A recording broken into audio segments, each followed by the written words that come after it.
Okay, now I'm going live. All right. Totally did not see the go live button. All right, guys. And we got some things popping up here. So, okay, I was just talking to myself for the last like 5 minutes here. I thought we were already live, and I'm using a different software to stream, and told me there was people waiting. And so I was like, okay, why are they still waiting? Because I'm talking here, and I could see myself on the screen. So, okay, if you're watching, go ahead and let me know in the chat that you're here. Tell me where you're from. Okay, yeah. I missed that little button that said go live. So we've got a bunch to unpack about this ordinance. We're going to be talking about it. I'm going to be sharing with you some things that I have been in email communication with the president of the Flagler Sport Fishing Club, and he's got some information that he passed along to me of where this is at in the process. So I'm going to share that later on. But we're going to unpack this ordinance. We're going to look at the proposed ordinance, not ordinance yet. It's proposed. It could go a couple different directions, but we're going to be chatting about that. So, all right. I know we'll have people popping on, and feel free to comment.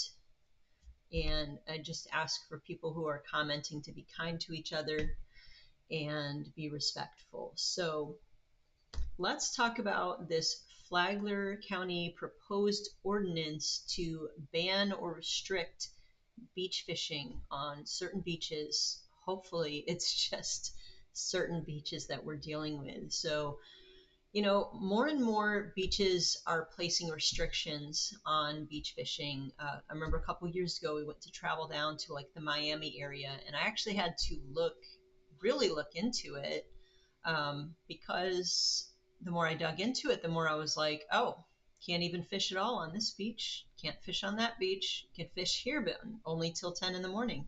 So it's like, just different rules in different places. And the busier it becomes in Florida as people are moving down, as we get more people visiting, we get all these housing developments going up. It's just going to get more and more busy on our beaches. And there has been a big uptick with beach fishing in the previous years, and especially this year. And we're going to get into why that might be. Feel free to leave comments if you want to comment on why you think certain things are happening. But yeah, hey, morning. It is evening here. It is 4 in the afternoon. So tell me where you're watching from.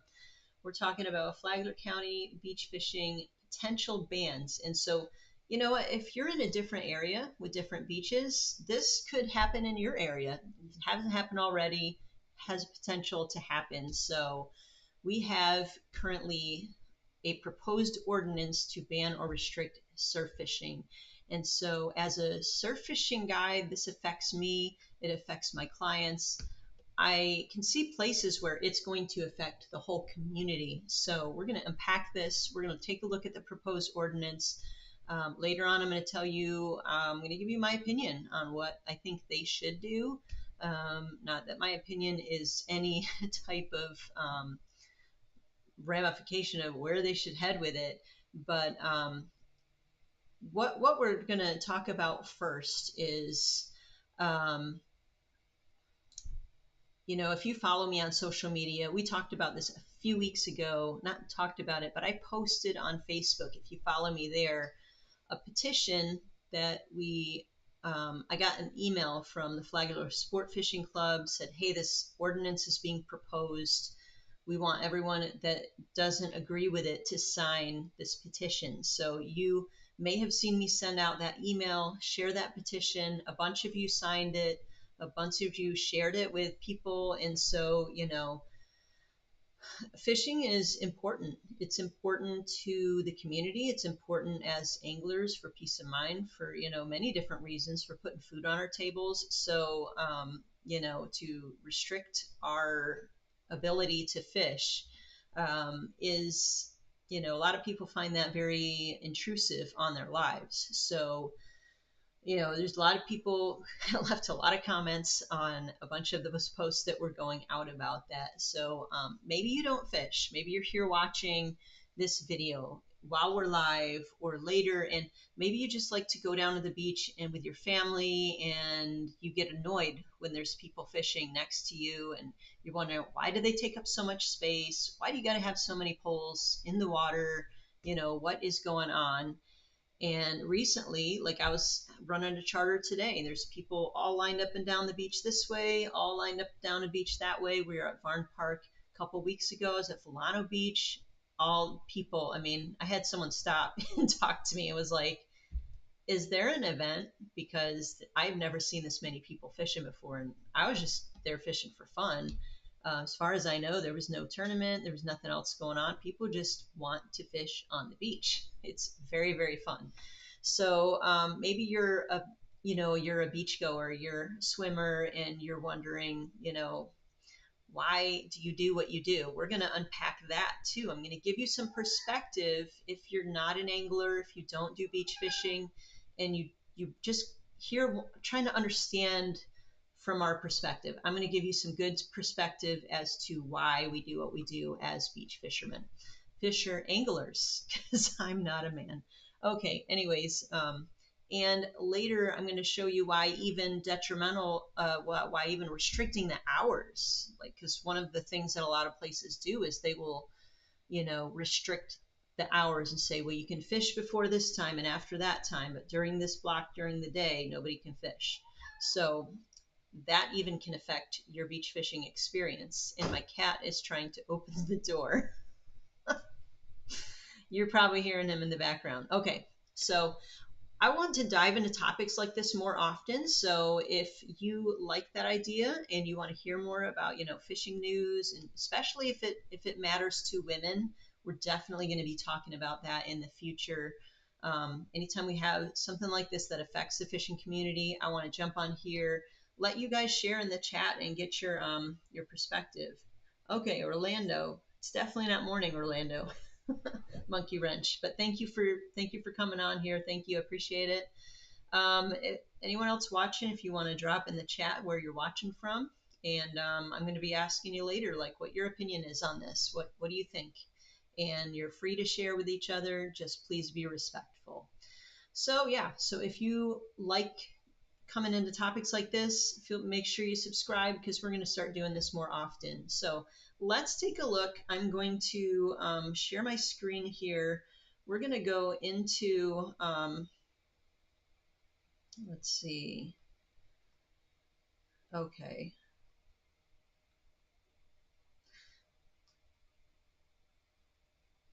All right, let's go to this video. I'm gonna share this screen here. We're gonna take a look at this video. I'm hoping that you can hear it. Let me know if you can't, but we're gonna listen just for a few seconds here and there, and we're gonna talk about it. Ordinance. The ordinance is looking to ban fishing on the beach. Many of these fishermen would rather see time restrictions or... Just a quick little note here. That's not Flagler Beach.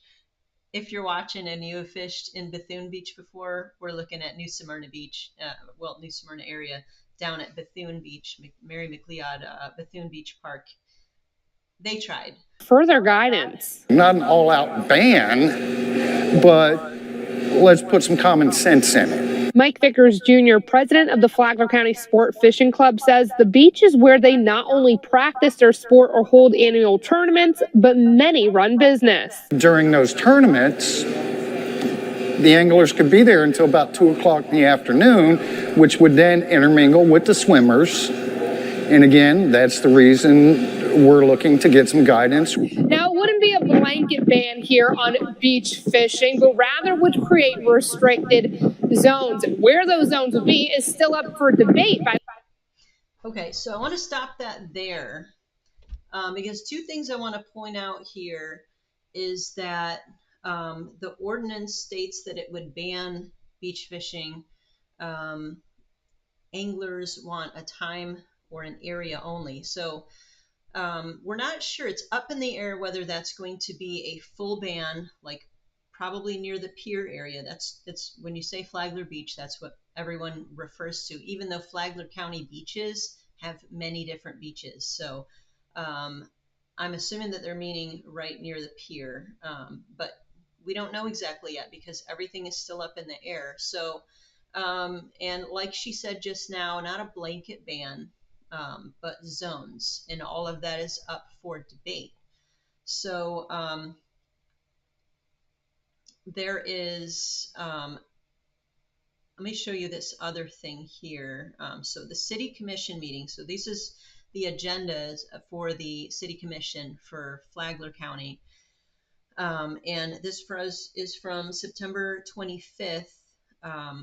Ordinance of City of Flagler Beach, Florida, amending the code of ordinances related to the safe interaction of people fishing, people swimming, and people walking on the beach, providing for designation of areas on the beach within which surf casting or other forms of fishing from the shoreline are prohibited, providing for severability, and providing for an effective date.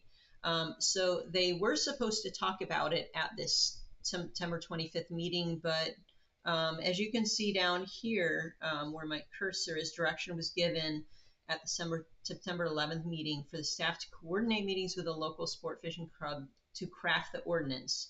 So what is happening is they are, instead of the county, which is good, the county commission making these decisions for everyone, they're working with the Flagler Sport Fishing Club to come up with an ordinance that is going to make sense for everyone. Of course, that means compromise. So we're not going to be able to have it both ways. And later on, I'm going to tell you what, when I talked to Mike Vickers, who was on that little video, I'm going to tell you what he said to me and how they're proceeding with that. But everything is currently up in the air. So why is this happening and why right now? So to give you a little bit of background, my friend Roy Matson, he is a beach fishing guy down in New Smyrna Beach. Hey, Roy, if you're watching this, how's it going? But he told me that there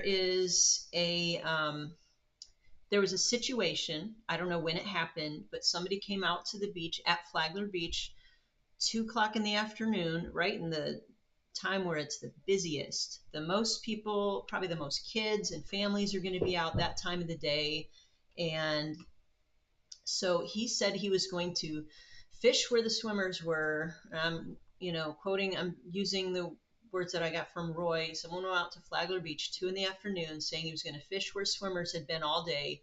And then he started to use the Florida statute to justify their actions. So let's take a look at this statute.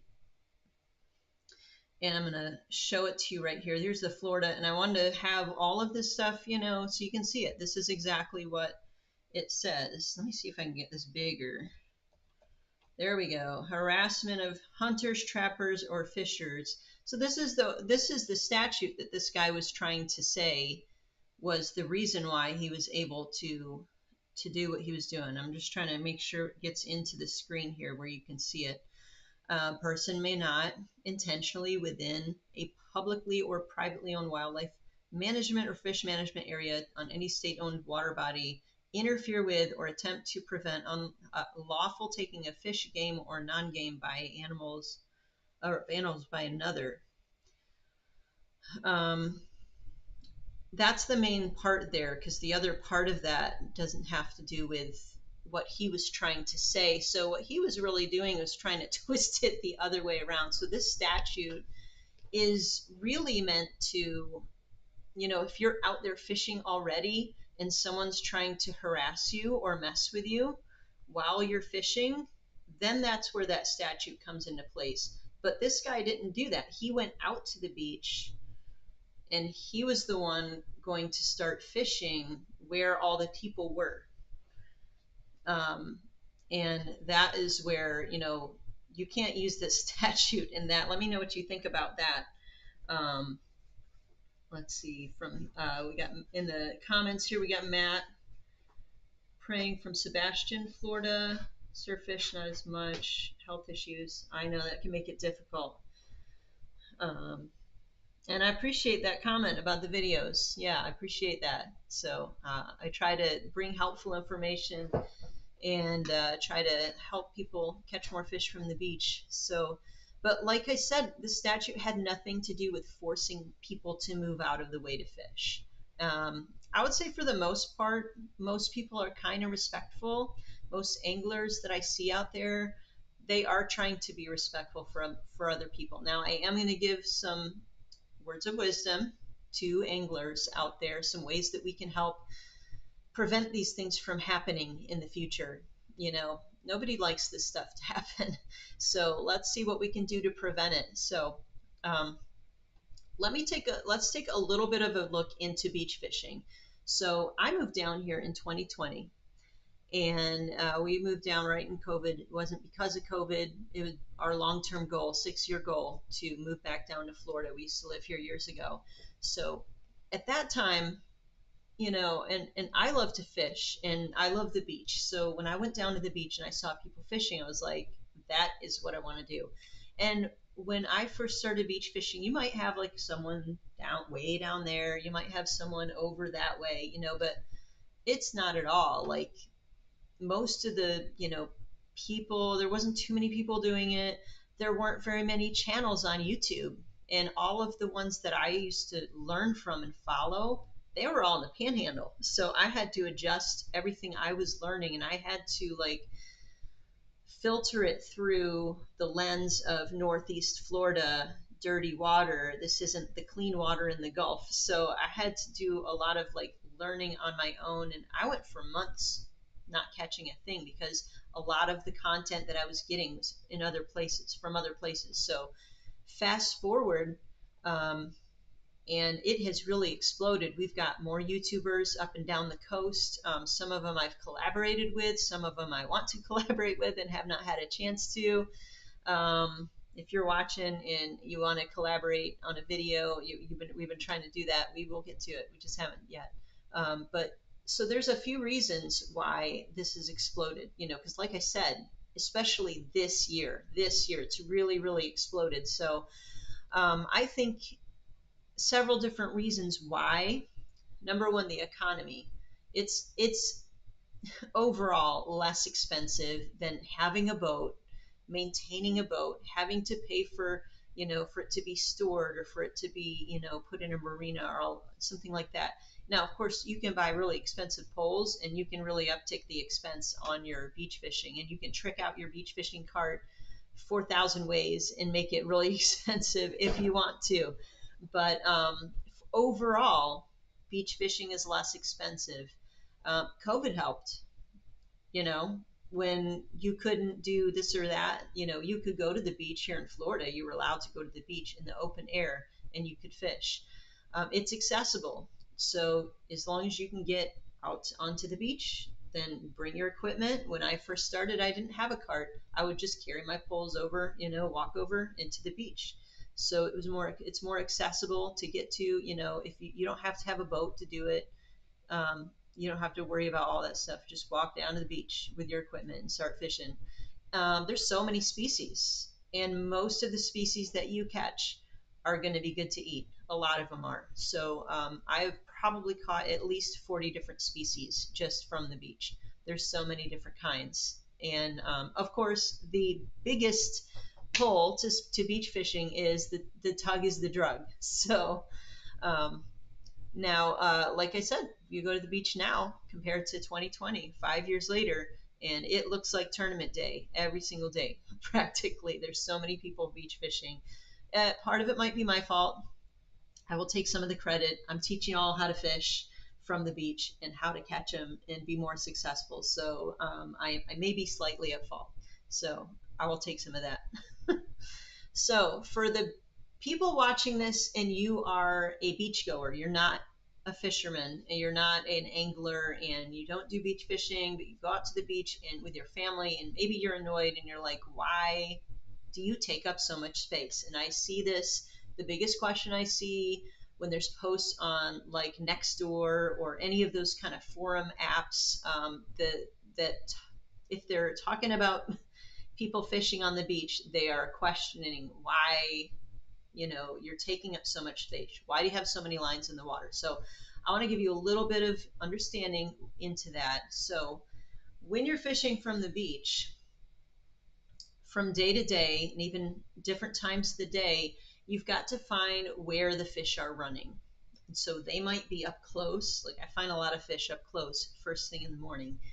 They might be out further, like in the middle of the trough. They could be out at the sandbar, either in front or behind. So, like, if you just have one rod, you're having to, the only technique you really have is to throw as far as you can and then slowly just start reeling it in bit by bit until you start getting a bite. Well, doing that, you might have missed a whole school of fish that swam by. So, if you're wanting to catch fish from the beach and get every opportunity you can, you're going to have, if you can handle it, 3 to 4 lines in the water. You're going to have some up close, you're going to have some further out so that you're not missing the bite. And then when you figure out where the fish are running, then you can put all your lines there. So they call it staggering your lines. So this is why we have so many lines in the water. Here's another reason is fish, you just don't know from one day to the next what they're going to want to eat. One day they might want shrimp. Salted shrimp's been working amazing lately, and I do have that video on how to salt your own shrimp. That has been taken off lately. There's been so many people watching that video. About every 2 days, it gets at least 50 more views, and I put that video out like a year and a half ago, 2 years ago maybe. So, salted shrimp, fresh dead shrimp, sand fleas, crab knuckles, mullet, ghost shrimp, cut bait, and then you get into fish gum and other synthetic baits and all of the multiple types of flavors and colors that you have with synthetic bait. Trying to find out what's going to work is super important in order to be successful on the beach. And if you only have one line, maybe you got a double drop rib. You only have 2 different opportunities to figure out what it is those fish want. So you might put one thing on one hook and one on the other. Well, if you've got 4 lines in the water with a double drop rig on each of them, you've got, count it up, you've got 8 different opportunities to try different baits, to see what the fish want, to be able to say, okay, we're getting hits on the sand fleas, nothing's hitting the shrimp, so we're going to start using sand fleas overall. So that is the reason, another reason why we have so many lines in the water. And if we don't, then it's going to take us that much longer to get our fishing in and get our fix in. And then another thing that is important to know is that beach fishing is determined by the tides. So the best time to fish might be while swimmers are around. And that's something that unless you've been beach fishing and you understand the whole tide situation, you're not going to understand why someone is fishing at a certain time of the day. Now, I don't agree with that guy going down at 2 in the afternoon in the middle of all the swimmers. Better thing to have done would be to go to another beach that is not as populated, or to go further down, walk down until he finds a free spot where nobody's swimming. And maybe there's reasons, maybe they had a health condition, they couldn't walk very far. I don't know all those details. But anyways, let's get into, on that note, let's get into proper etiquette for beach fishing. So this is for anglers. I believe that we can work together, we can share the beach. And so if you got up at, the crack of dawn like we all do, and you're out there when the sun comes up, you've been fishing until like 10 or so when the beach starts getting really busy, when the sun's out in full strength and you're getting really hot, then I would say if you've had a good fishing day, consider maybe either packing up a couple of your lines, condensing them in together, or just go home. If you've had a good fishing day, let those other people enjoy the beach now that you've had your time of fishing on the beach. And I get it, if that's like your only fishing time all month long, then I get it why you might stay out longer. But what I do, if someone, this happened to me last weekend, somebody, I had a charter and I stayed after, and because the bite was picking up, I was like, I can't leave yet. I wanted to fish for myself because it had been a while since I had been able to fish. So um, stayed out there. Maybe 30 minutes after my people left, I noticed some more people coming onto the beach and setting up closer to me. So what I did is, like, I've got 4 lines. I don't need to have 4 lines in the water right now. I will keep the ones out that are getting the most bites, and I'm going to start packing some of these other ones up. I'm going to start moving them over closer to me, so I'm not taking up so much room on the beach. So that's one thing you can do. Compact yourself, take some of your lines out, or just leave. Clean up the beach. Here's another thing we need to do: clean up the beach. Take your trash home. I always, like, if I have a rig that I lost, I'll take that little rig bag, and that's where I stuff all of my extra line, all of the trash that I had, all of the fish gum, like the mesh from the fish gum. I'll put it in there so that I'm not leaving it on the beach, because, like, the mesh does not disintegrate. It's not biodegradable, so you need to remove that off of the beach. And then here is my soapbox. And we just had this morning, and I've had issues with this a lot at Varn Park. Just don't leave dead fish on the beach, please, especially catfish. Especially catfish. I have stepped with my bare feet on dead catfish before that was, like, underneath sand, or it had gotten covered up by seaweed or sand or something. And if, for the grace of God, it didn't puncture my foot, but it could have. And I could have been in the hospital because of that. And I heard someone saying that they talked to someone, that they leave the fish on the beach because they think they're doing everybody a favor, that there's not going to be as many catfish in the water to catch. But, like, why would you do that? Why would you do that? Let me know what you think. Have you encountered today? There was a dead whiting sitting right near where we were fishing, and my husband went and threw it off somewhere because it had been dead a long time. There was no bringing it back to life. And it was, if I threw it in the water, it's just going to wash back up again. So he threw it into, like, the vegetation and stuff, where it was away from people, away from, like, where kids are going to be running around and stuff like that. So yeah, let me know in the comments if you have run into people leaving dead fish on the beach. But, like, that is a big pet peeve of mine. Just don't do it. I get it. Sometimes your fish washes up after you've put it back and you thought it was going to survive and it didn't. You just can't help that sometimes.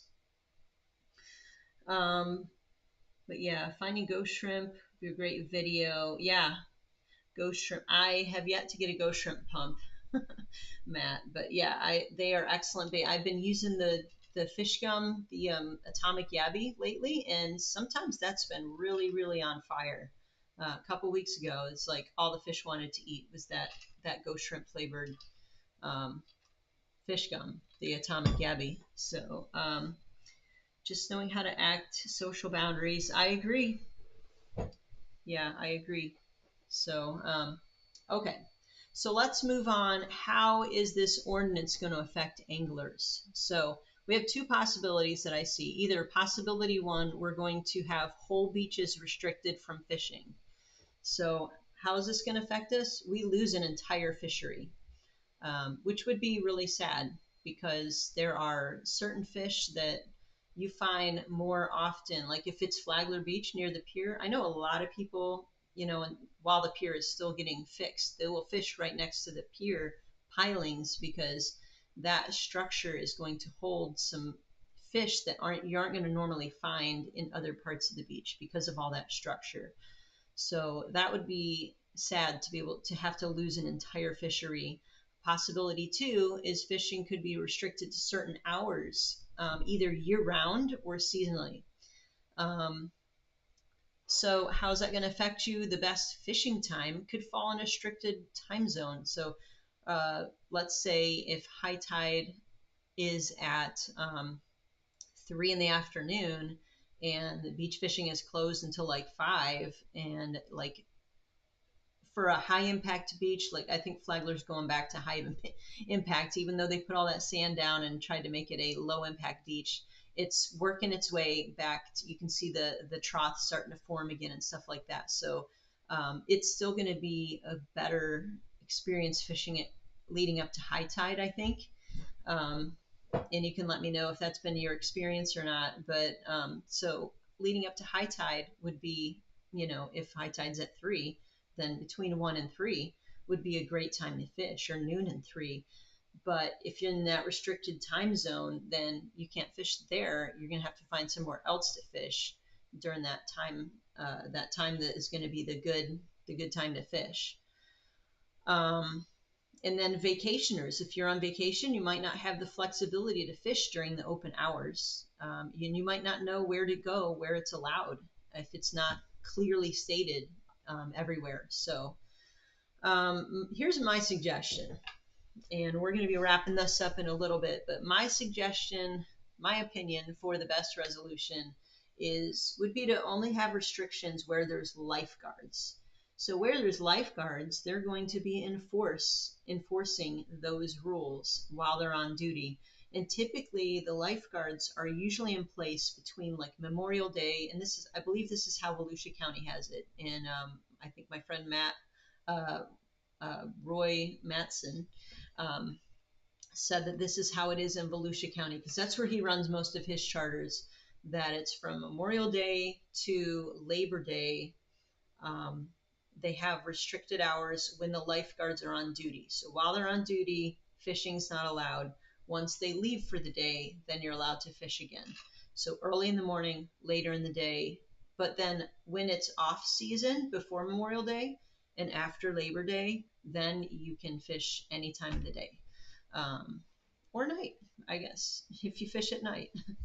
So that, and then my other suggestion for the best resolution of this is to keep certain beaches completely open for fishing, like at Varn Park. It's, a lot of people fish at Varn Park. It's a great place to fish. Some people know about it and will go and, lay on the beach or swim there. But for the most part, I would say it's basically a fishing beach. And so, don't take that away from us, please.